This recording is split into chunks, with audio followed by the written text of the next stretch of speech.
አሰላሙ አሌይኩም ወረህመቱላሂ ወበረካቱ ዲና ቤተሰቦች ሰላም፣ እንዴት ናችሁ? እኛ ደህና አልሐምዱሊላህ።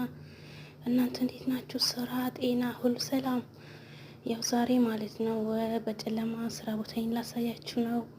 በቀን እንኳን ከዚህ በፊት አይታችሁታል ማለት ነው።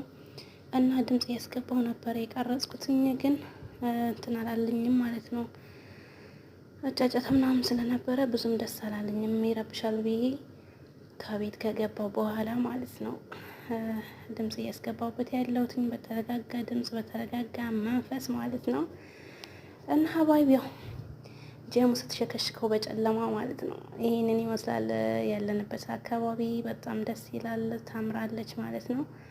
እና ላይክ፣ ሼር፣ ሰብስክራይብ እንዳይረሳ አበረታቱን እንላችኋለሁኝ ሀባይብ። ያው ለወገን ደራሹ ወገን ነው ይባል የለ፣ አትርሱን ማለት ነው። ላይክ ሼር ሰብስክራይብ አድርጉ የመዳም ቅመሞችዬ፣ እርስ በርሳችን